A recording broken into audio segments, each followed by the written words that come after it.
dimuliakan oleh Allah Subhanahu wa taala, dalam kesempatan malam hari ini kita sudah masuk di dalam bab haqiqatul ubudiyah, yaitu sebuah bab yang menjelaskan tentang sebuah hakikat dalam sebuah ibadah kepada Allah Subhanahu wa taala. Dan sekarang kita sudah masuk di halaman 24, yaitu di paragraf yang pertama. Bismillahirrahmanirrahim. Wa qala al-musannifu rahimakumullah. Ya abdallahi, wahai hamba Allah. Talaba nuntut sopo Allah minka saking sira. Antakuna ing nyentana sopo sira lahu maring Gusti Allah iku abdan hamba. Fa abaita maka nolak sopo sira antakuna ing nyentana sopo sira iku illa dibdan angin sebaliknya. Iqbaluka utawi ngadepin sira Allahi ngatesi Gusti Allah iku ifraduka nyuwijiaken sira lahum maring Gusti Allah bil ibadati maring ibadah. Fa kaifa maka kahale kaya apa yarda ridho sapa Gusti Allah laka kadue sira anta'budu nyenta nyembah sapa sira ghairahu seliyane Gusti Allah. Falau ataitana maka lamun nekani sapa sira ing kita Allah tatlubu nyupri atau mencari sapa sira al-ata'a ing sifat pemberi, al-ata'a zat pemberi minna saking kita Gusti Allah. Fama ansoftana maka ora gawe adil sapa sira ing kita. Fakaifa maka hale kaya apa tardorido sapa sira idza akbalta tatkala ngadep sapa sira alaman ing atase wong siwana seliyane kita. Waqafat maka terdiam apa ad-dunya dunya fit tariqil akhirati ing dalam jalannya akhirat. Fasorofat maka malingaken apa ad-dunya al-wusula ing tumeka ilaiha maring akhirat. Wa waqafat maka mandek apa al-akhiratu akhirat fit tariqil haqqi ing dalam jalane haqqi Gusti Allah. Famuniat maka nyegah apa ad-dunya al-wusula ing tumeka ilaihi maring tariqil haqqi. Inna min lutfillahi setuhune iku setengah saking welase Gusti Allah. Sesungguhnya setengah daripada belas kasihnya Allah bika kepadamu.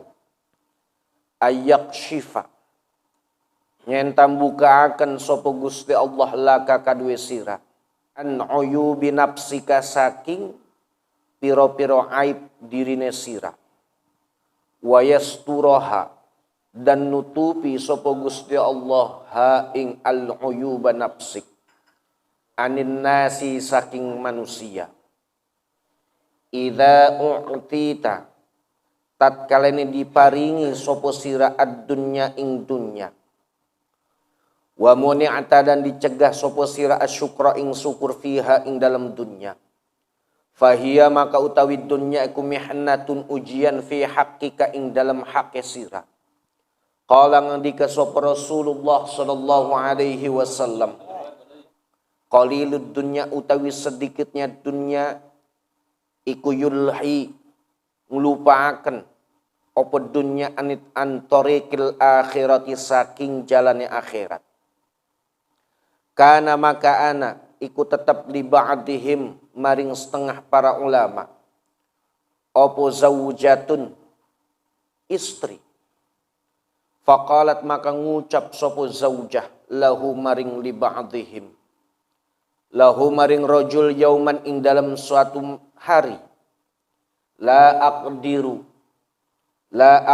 ora kuasa sapa ingsun ala antaghiba ing atas nyenta lunga atau pergi sapa sira anni saking ingsun wala antashtaghila dan ora nyenta ketungkul sapa sira bi ghairi kelawan seliyane ingsun.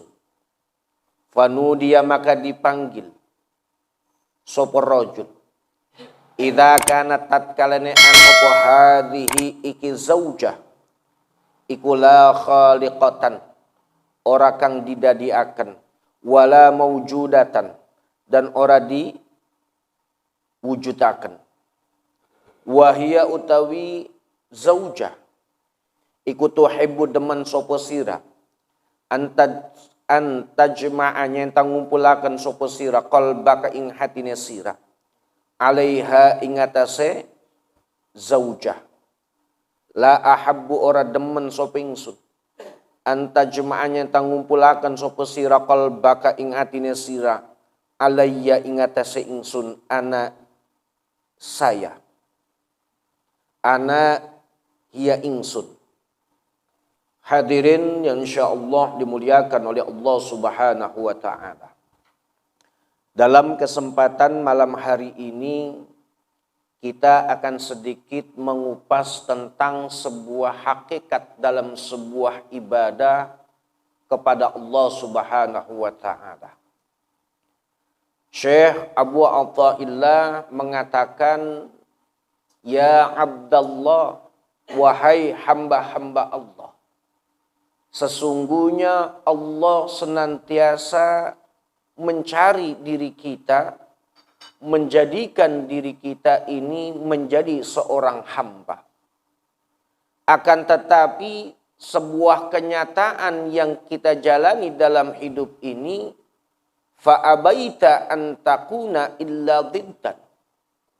Ketika Allah menginginkan diri kita menjadi seorang hamba yang benar-benar menghamba dalam sebuah ibadah, tetapi kenyataannya kita senantiasa lari dari kenyataan menjadi seorang hamba. Karena sesungguhnya ketika kita menghadap kepada Allah Subhanahu wa taala, pada hakikatnya kita ini adalah orang yang mengesahkan Allah dalam sebuah bentuk wujud ibadah. Kalau manusia tidak ibadah, maka sama saja manusia itu mengingkari akan tidak adanya esanya yang dimiliki oleh Allah Subhanahu wa ta'ala. Fakaifa yardalaka an ta'budu ghaira. Dan Allah tidak akan pernah ridho. Dan Allah tidak akan pernah suka ketika kita lari menjadi seorang hamba. Karena apa? Karena pada hakikatnya itu Allah adalah maha cemburu. Paham? Allah ini maha cemburu. Nah, ini pernah terjadi dalam sebuah kisahnya Nabi Allah Ibrahim alaihissalam. Di mana di dalam sebuah penjelasan dikatakan sesungguhnya Allah tidak akan pernah ridho dalam sebuah bentuk kecintaannya ini disamakan dengan yang lainnya. Di mana Allah cemburunya dengan Nabi Allah Ibrahim alaihissalam? Karena sebagaimana kita pahami dalam sejarah, bahwa Nabi Allah Ibrahim alaihissalam memiliki keturunan yang namanya Nabi Allah Ismail alaihissalam. Ini cukup lama dan kondisinya sudah amat tua. Ketika sudah diberikan oleh Allah Subhanahu wa taala, di situ Nabi Allah Ibrahim alaihissalam mensekutukan sebuah cintanya kepada Allah dengan anaknya. Nah, makanya Nabi Allah Ibrahim alaihissalam ini dikatakan faqila lahu izbah waladaka. Maka kata Allah, sembelilah anakmu. Tuh, makanya cerita kurbannya Nabi Allah Ibrahim sebenarnya di sini. Karena Allah itu cemburu kepada Ibrahim. Kok yang tadinya Ibrahim itu senantiasa memuji saya, Ibrahim itu tidak pernah terlepas hatinya dari saya. Kok sekarang ketika ada anaknya, kok ada sedikit rasa yang berbeda dengan saya. Tuh, akhirnya itulah yang dikatakan Allah Maha cemburu. Makanya kata Allah, "Ilbah waladaka." Sembelilah anakmu. Isyarah ini akhirnya Nabi Allah Ibrahim alaihissalam pasrah. Mungkin yang dimaksud nyembelih ini anaknya harus dipotong. Tetapi kata Allah apa? Karena laisal murad dzabhul walad, innamal murad an taradda qalbaka ilaina. Akan tetapi maksud disembelih di sini adalah potong rasa cintamu kepada anakmu dan kembali kepada saya. Jangan kau teruskan. Kenapa? Kalau sudah cintanya melebihi daripada Allah, maka Allah paling tidak suka yang namanya sifat musyarrakah. Sifatnya sebuah bentuk sekutu dalam sebuah hal apapun. Allah paling nggak suka. Tuh. Kalau kita sebagai manusia sudah pasti umum dan wajar. Ketika memiliki keturunan, pasti apapun kita akan lakukan dan pasti kita akan berikan untuk keturunan kita. Karena apa? Karena cinta kita hanya lebih besar kepada keturunan, kepada anak kita, bukan kepada Allah. Karena kata Allah, potonglah rasa cintamu kepada anakmu dan kembalilah kepada saya. Makanya setiap itu perintah berkurban itu kan ajarannya Nabi Allah Ibrahim alaihissalam. Kata Allah bukan anak yang dipotong. Makanya dikembalikan lagi ketika disembelih Nabi Allah Ismail Maslamat diganti sama Allah dengan apa? Dengan domba. Tuh maksudnya di situ. Jadi yang namanya berkurban itu secara hakikatnya adalah bagaimana diri kita ini memutus, memotong rasa cinta kita yang lain dan lebih banyak mencintai kepada Allah. Tuh, itu sejarah dalam aslinya. Paham? Akhirnya kalau dalam syariat fikih kita dianjurkan untuk berkurban bagi yang mampu. Kemudian kata Allah apa? Kalau saja aku berikan kepada engkau begitu banyak sebuah karunia dan pemberian, tetapi engkau ini nggak akan pernah adil katanya. Kita begitu banyak menerima sebuah kenikmatan sampai saat ini kan. Bahwa kenikmatan itu bukan hanya sekedar apa? Bukan sekedar yang namanya harta berlimpah. Tetapi kenikmatan Allah yang masih dan terus dan jarang orang merasakan kenikmatan itu apa? Allah masih menetapkan iman dan Islam kita. Karena itu adalah harta yang paling luar biasa yang Allah berikan.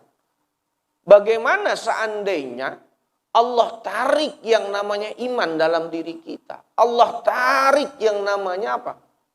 Rasa percaya diri kita kepada Allah. Ini kan repot. Kemudian apa? Fakaifa idza aqbalta ala man siwana. Kemudian bagaimana engkau akan berhadapan? Bagaimana engkau akan berhadapan atas orang selain dari saya? Nah, ini ada sebuah cerita lagi. Abdul Isam bin Abdul Malik ini diajak oleh sahabatnya yang bernama Salim bin Abdullah bin Umar masuk ke dalam Ka'bah. Ya kan? Masuk ke dalam Ka'bah. Kemudian kata Syekh Salim bin Abdullah bin Umar berkata kepada Hashim,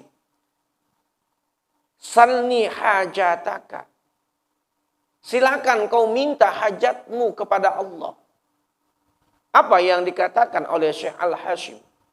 Syekh Hashim ini berkata, "Inni astahyi minallahi an as'ala min baitihi ghairi." Saya malu kalau saya minta di rumah Allah katanya. teramat malu diri saya ini meminta kepada Allah di dalam rumahnya. Akhirnya kata Syekh Salim kepada Syekh Al-Hashim ini, ya sudah, kita keluar. Akhirnya mereka berdua keluar. Kemudian kata Syekh Salim ini, sal Allah, mintalah kepada Allah. Apa yang diminta oleh Syekh Al-Hashim? Ma sa'altu ad-dunya mimman yamlikuha. Bagaimana saya meminta dan saya tidak akan pernah meminta dunia dari orang yang memilikinya. Fa kaifa as'alu fiha man la yamlikuha. Sedangkan bagaimana saya tidak meminta kepada orang yang memiliki dunia. Sedangkan pasti saya akan meminta kepada yang maha memiliki dunia. Contoh seperti ungkapan para ulama. Kaifa akhafu al-faqir. Bagaimana saya takut dengan kefakiran. Sedangkan saya adalah hamba yang maha kaya. Nah itu maksudnya. Bagaimana saya takut yang namanya miskin, sedangkan saya adalah hamba yang maha kaya. Kalau kita kan selama ini terbalik. Nah inilah kita. Nah makanya kata Syekh Hasim itu, فَقَيْفَ أَسْأَلُ فِيهَا مَنْ لَا يَمْلِكُهَا. Bagaimana saya meminta di dalam dunia ini kepada orang yang tidak memiliki dunia. Dalam arti bahwa makhluk itu tidak memiliki dunia, tetapi pada hakikatnya yang memiliki dunia ini adalah Allah. Tuh. Sebagaimana kita pahami bersama, ketika kita lebih cenderung mencari dunia, maka pada hakikatnya kita akan melupakan yang namanya akhirat. Ketika kita lebih cenderung mencari akhirat, maka kita akan melupakan yang namanya haknya Gusti Allah. Paham maksudnya? Contoh, kita mencari akhirat karena tujuan pengen masuk surga, yang akhirnya apa? Kita lupa yang punya surga siapa. Kita pengen terhindar dari panasnya api neraka, kita lupa siapa yang punya neraka. Makanya orientasi dalam sebuah ibadah diri kita kepada Allah, jangan sampai kita melupakan haknya Allah yang harus kita tunaikan. Jadi ada take and give-nya. Haknya Allah yang harus kita tunaikan, harus kita menyembah. Dan haknya kita kepada Allah, atau haknya kita yang harus Allah tunaikan adalah jangan mengazab diri kita. Tuh. Makanya jangan sampai kalau di dalam Al-Hikam ini itu dijelaskan. Kalau orang ibadah karena mengharapkan surga, maka ibadahnya batil. Ketika manusia itu beribadah karena mengharapkan terhindar dari api neraka, maka ibadahnya batil. Karena apa? Dalam ibadahnya dia mengharapkan bukan kepada Allah, tetapi berharap agar terhindar dari panasnya api neraka, dan dia melaksanakan ibadah karena pengen masuk surga. Paham? Hadirin yang insyaallah dimuliakan oleh Allah Subhanahu wa taala.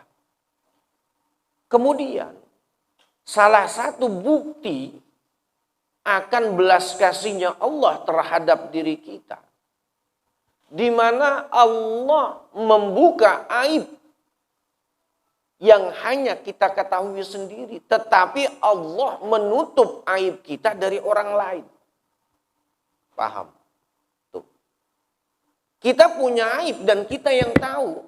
Dan Allah tidak membuka itu. Itulah adalah sebuah bentuk daripada kasih sayangnya Allah terhadap hamba-hambanya. Tuh. Kemudian apa lagi? Dikatakan di sini, ketika kita diberikan dunia, tetapi kita tidak pernah bersyukur kepada Allah, maka pada hakikatnya fiha mihnatun fi haqqika. Bahwa itu adalah sebuah cobaan yang harus kita jalani. Kita diberikan begitu banyak kenikmatan oleh Allah, tetapi kita tidak pernah mau bersyukur. Bersyukur ini bagaimana? Salah satu bentuk rasa syukur kita kepada Allah adalah dengan sering-sering mengucapkan alhamdulillah. Karena Rasulullah SAW mengatakan, semakin sedikit dunia yang kita cari, maka kita pun apa? Tidak akan mudah melupakan daripada jalannya akhirat. Inna qalilud dunya yashgulu an kathratil akhirah. Semakin sedikitnya dunia yang kita miliki, maka akan lebih banyak ingatnya diri kita kepada akhirat. Tetapi kalau semakin banyaknya dunia yang kita miliki, maka semakin jauh diri kita untuk ke alam memikirkan daripada akhirat. Tuh. Makanya sering saya katakan, kita ini biasanya kalau diuji paling sukses itu dalam keadaan miskin. Dalam keadaan susah. Jarang manusia itu diuji oleh Allah dalam keadaan kaya dia berhasil. Sukses itu jarang. Buktinya apa? Kita kalau orang nggak punya, orang yang biasa-biasa aja, kan lebih banyak sabarnya. Ya biarin saya memang orang nggak punya, ya sabar aja saya. Ya bersyukur aja alhamdulillah hari ini masih bisa makan. Iya kan? Coba kalau jadi orang kaya. Dikit-dikit apa? Makan nggak enak, cari restoran. Iya kan? Nggak bisa menahan. Nggak ada sabarnya. Betul nggak? Nggak punya mobil, namanya orang kaya, pasti langsung buru-buru kan, nggak bisa nahan, sabar daripada ingin beli mobil, akhirnya buru-buru beli mobil. Coba kalau orang miskin, kayak kita nih, iya kan, kita ini masih miskin, makanya jangan kebanyakan lagu diri kita ini kalau masih miskin, ya. Tapi bersyukur kita ini dalam keadaan miskin. Karena apa? Nanti itu akan dekat dengan Rasulullah. Karena Rasulullah itu doanya sederhana. Allahumma ahyina bil miskin wa amitna bil miskin wahsyurna ma'azumratil masakin. Ya Allah, hidupkan saya dalam keadaan miskin dan matikan saya dalam keadaan miskin dan giring saya bersama orang-orang yang miskin. Makanya bersyukur kita jadi orang miskin. Jadi begitu. Barangkali dengan miskinnya kita di sini Allah tahu. Mungkin dengan kualitas miskinnya kita di sini yang bisa menyebabkan diri kita masuk surga. Makanya jangan pernah berpikir kok saya miskin mulu dari dulu. Jangan pernah begitu ya. Kita harus punya positive thinking. Mungkin dengan keadaan kita yang seperti ini lebih ya kagak, kurang ya juga enggak. Mudah-mudahan ini kita bisa gampang masuk surga. Wallahu a'lam bissawab. Mungkin itu saja yang dapat saya sampaikan. Kuntu marratan inda Syekh Abil Abbas Al-Mursi radhiyallahu anhu faqultu fi nafsi asya ila akhir. Kurang lebihnya mohon maaf. Wallahu muwafiq ila aqwamit thariq. Wassalamualaikum warahmatullahi wabarakatuh.